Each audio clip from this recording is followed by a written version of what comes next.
US tourist వీసాకి apply చేస్తున్నారా? కొంతమంది misuse చేస్తుంటారు. చైల్డ్ బర్త్ అక్కడ జరిగితే బేబీకి యుఎస్ సిటిజన్షిప్ వస్తుందని చెప్పి టూరిస్ట్ వీసాకి అప్లై చేసుకుని అలా వెళ్ళి చైల్డ్ బర్త్ అక్కడ ప్లాన్ చేసుకుంటూ ఉంటారు. ఇకపై అది కుదరదనమాట. బేసిక్గా అమెరికాకి సంబంధించి 14th అమెండ్మెంట్ ప్రకారం బేబీ అక్కడ పుడితే యుఎస్ సిటిజన్షిప్ ఇవ్వాలి.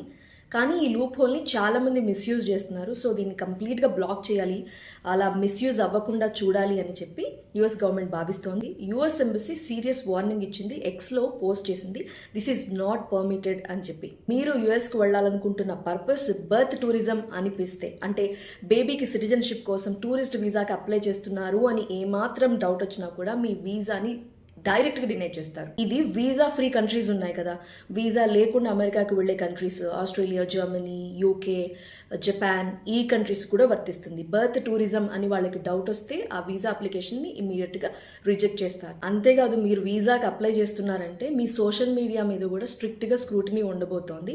ఇప్పటి వరకు స్టూడెంట్ వీసాస్ మీద వెళ్ళే వాళ్ళకి మాత్రమే సోషల్ మీడియా స్క్రూటినీ ఉండేది. బట్ కానీ H1B visa holders, H4 dependents, వీళ్ళ సోషల్ మీడియా అకౌంట్స్ని కూడా మరింత కఠినంగా స్క్రూటినీ చేయబోతున్నట్లుగా తెలుస్తోంది December 15th నుంచి. సో మీరు యుఎస్కి వెళ్ళాలనుకుంటున్న పర్పస్ అనేది క్లియర్గా ఉండాలి, జెన్యూన్గా ఉండాలి. అది బర్త్ టూరిజం కోసం అని వాళ్ళకి ఏమాత్రం డౌట్ వచ్చినా కూడా మీ వీసా కట్ చేస్తారు.